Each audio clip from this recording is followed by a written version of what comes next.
And what they do is they appear to a specific person as that person would recognize them.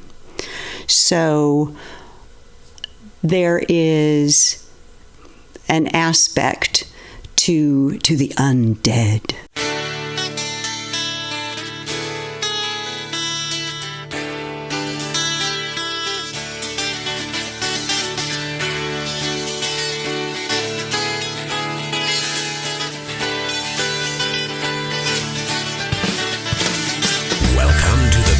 Day podcast radio show with Bruce Hilliard. Today and every day, reaching out for innovative ideas in every way.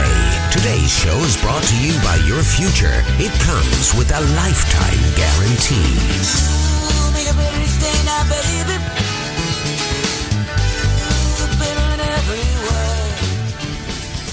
Topic: Let's talk about the dead. Ghostbusting 101. Our guest, Sanar Alixandyr, is a personal development coach and energetic.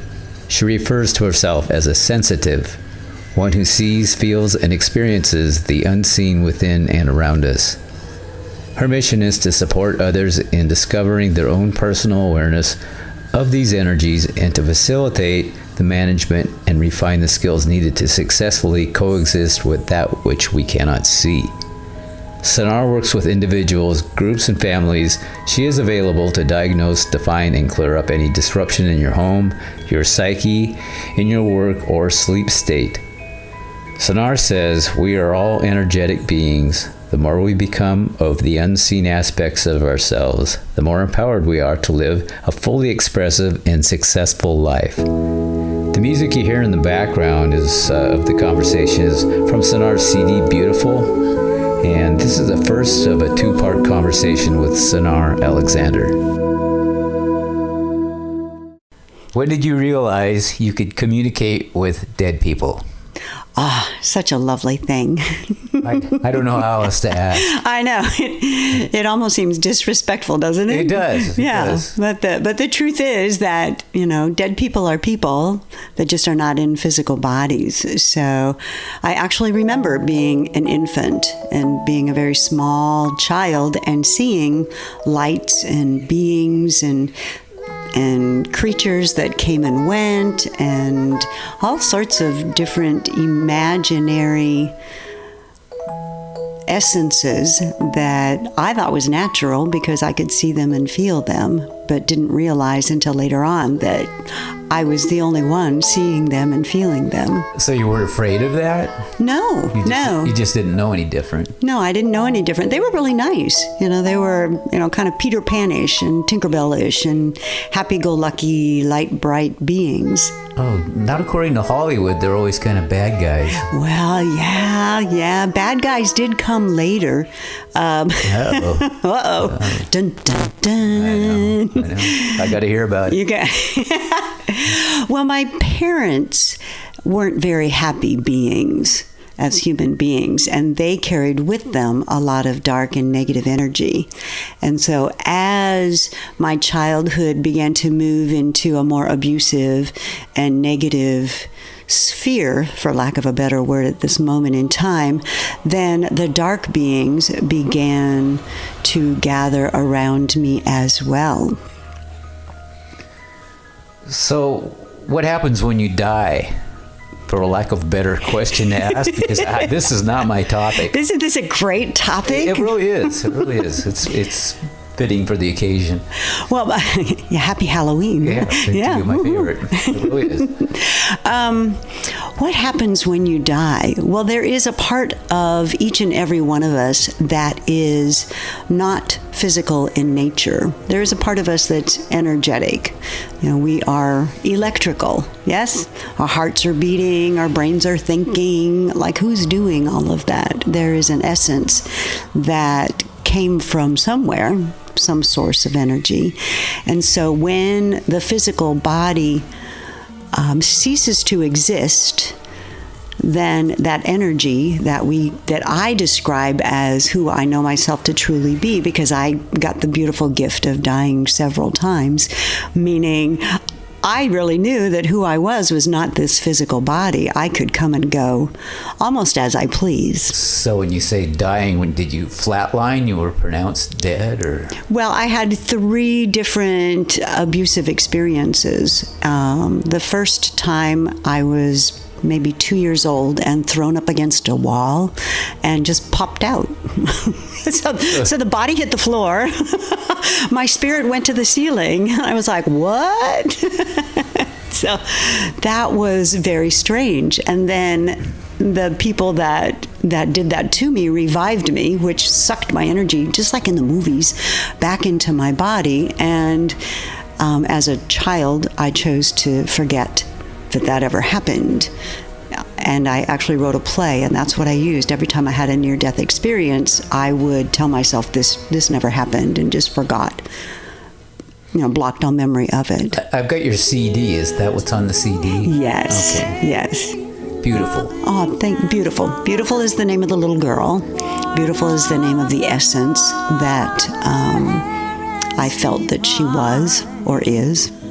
That essence is still here. So, yeah, at the age of 9, then I was actually choked to death. And so I recall, when you have to breathe in order to live.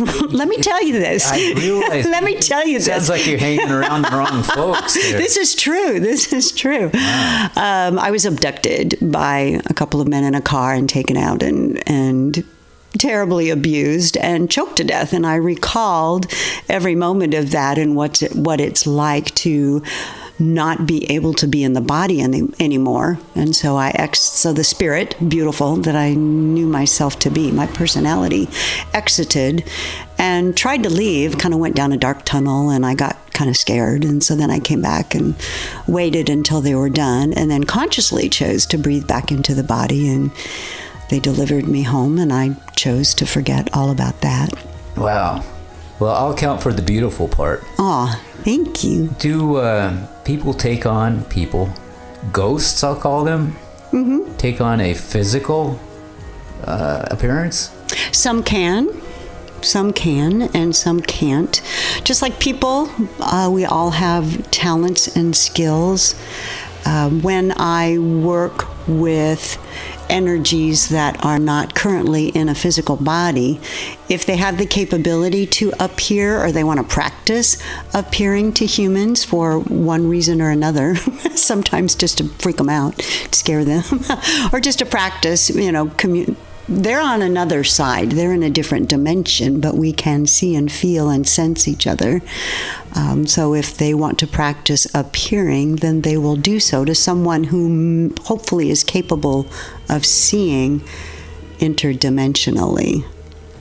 So I have to... I'm making a face at you. I know. You're awfully cute. The Hollywood rendition is... I don't know, sort of a holographic looking thing, or yes. Do we have clothes? What do we? When we're dead, do we have clothes? Well, yeah.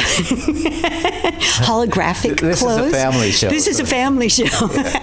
Yes, and I know people get very frightened thinking that energies are watching us when we're showering or.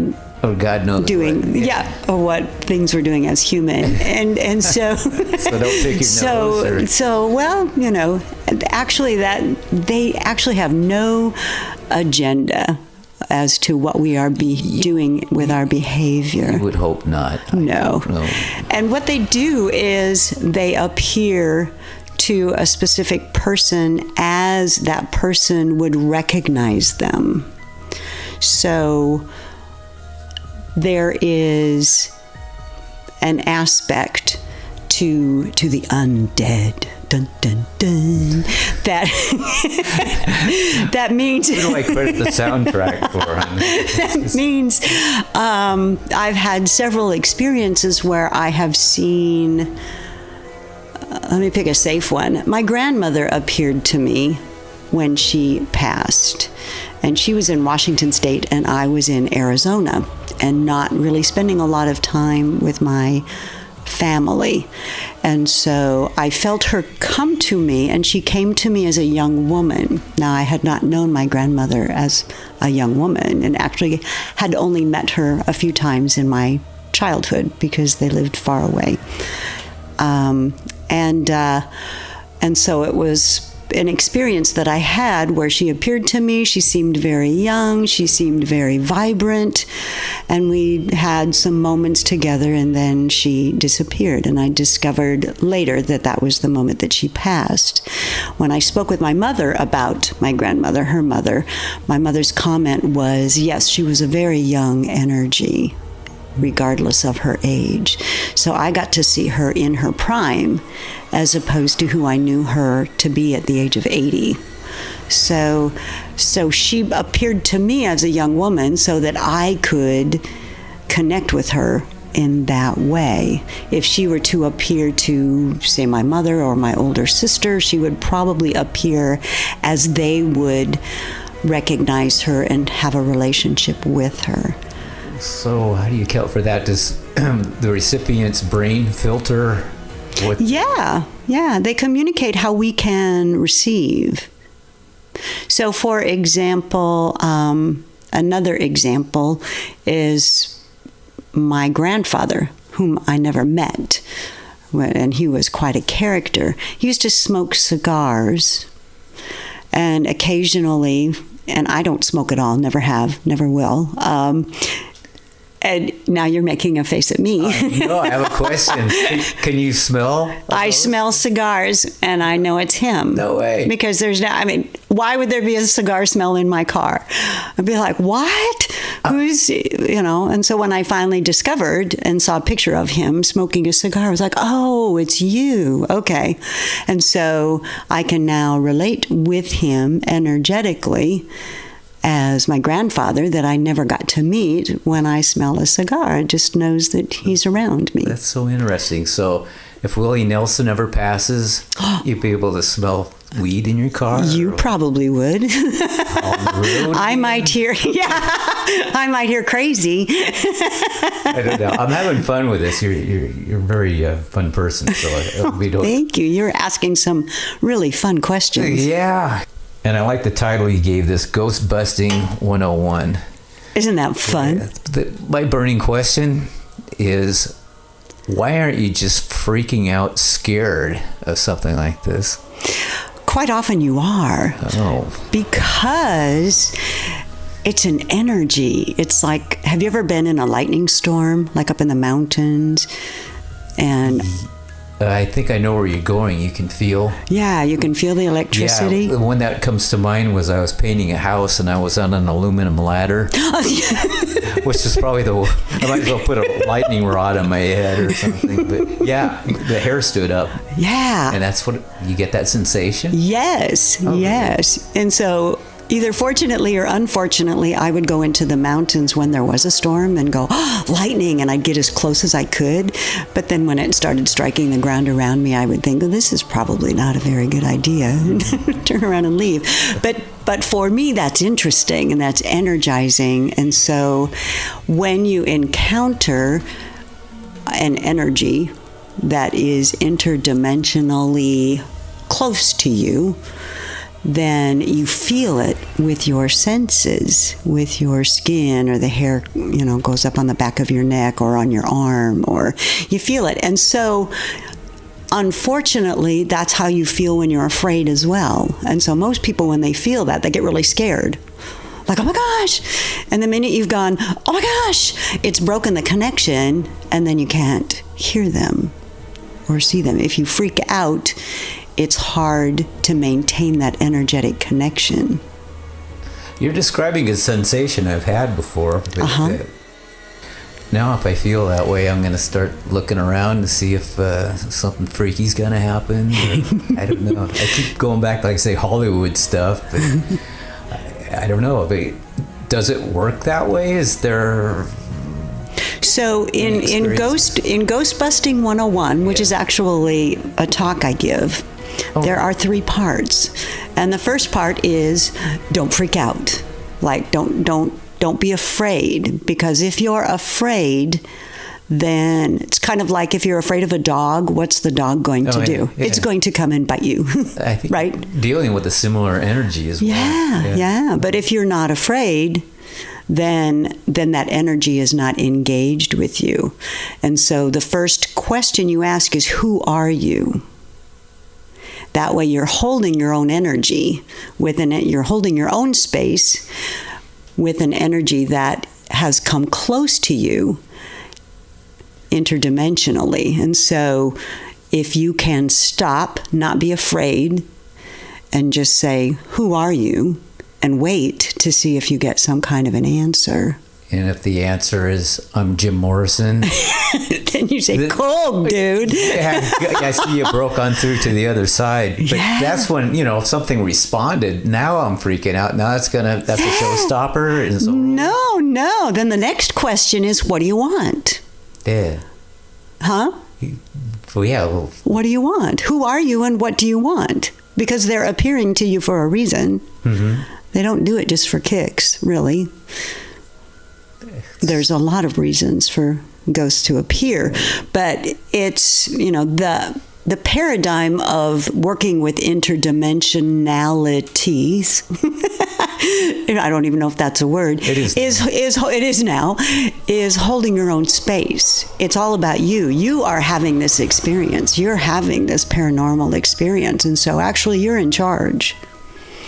And even if you think it's a demon, even if you think it's a bad thing, even if they're out to get you, it's like the dog thing. If you're afraid and you run, they're going to chase you. They're like, woohoo, look what we got. We got them on the run. So if you do ask, what do you want? What would a response be? Why would something appear? Yeah. You have to wait and find out. Could be an angel. Could be someone who used to live where you live that's left over, like, hey, you're in my kitchen. This was my kitchen back in 1894. Those wait are a the minute. stories that I hear about, like somebody from the Civil War. Right. Yeah. Yeah. And so quite often when people are renovating older homes, they're breaking apart a physical structure. The energy is attached to a physical structure and an experience. So when someone comes in and goes, oh, cool, what a neat old house, let me renovate it, and it breaks up all sorts of energies that were attached to that. So it would be like an earthquake coming and destroying your home. You might be a bit upset. That's interesting from a real estate aspect. Yeah, for sure. So, I don't think we have a form for that. Do not renovate because it might bring out a poltergeist situation or something like that. Or call Sanar, and I will come and clear it for you. So you actually do that kind of work? I do, actually. I've done it a lot with people who have purchased homes and just feel like there's leftover energies, or a poltergeist situation where there is some kind of fermenting energy that is taken over, and I can come in and decipher what's going on and release it. I hate to say get rid of it, but I kind of disassemble the energetics that are holding that old behavior in place, and then clean it so it's fresh and clean. So it's a new palette from which you can create. So you're not trying to create something over an old experience. Is that a lengthy process? How do you do that? It depends. I have no clue. Well, that goes back to, when did this start? I was born this way, right? Yeah. Seeing and sensing. And it depends on the intensity of the experience and who is the anchor for the experience in the home. So quite often it's attached, the experience is attached to a human being of some kind.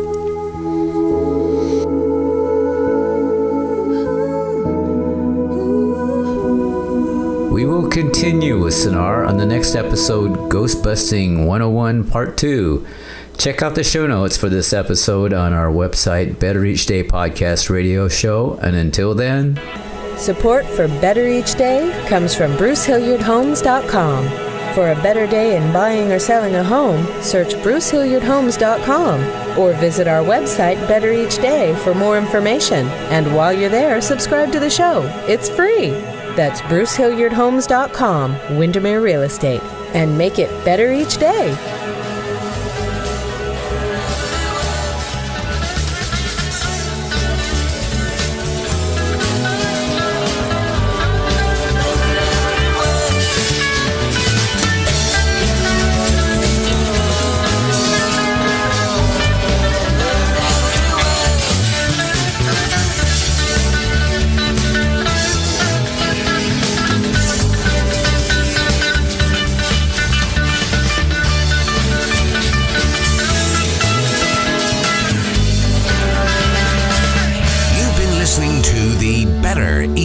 Podcast radio show with Bruce Hilliard. We'll be back with a new horizon, but until then, honor the future. It comes with a lifetime guarantee. We're all just trying to make the next day a bit better.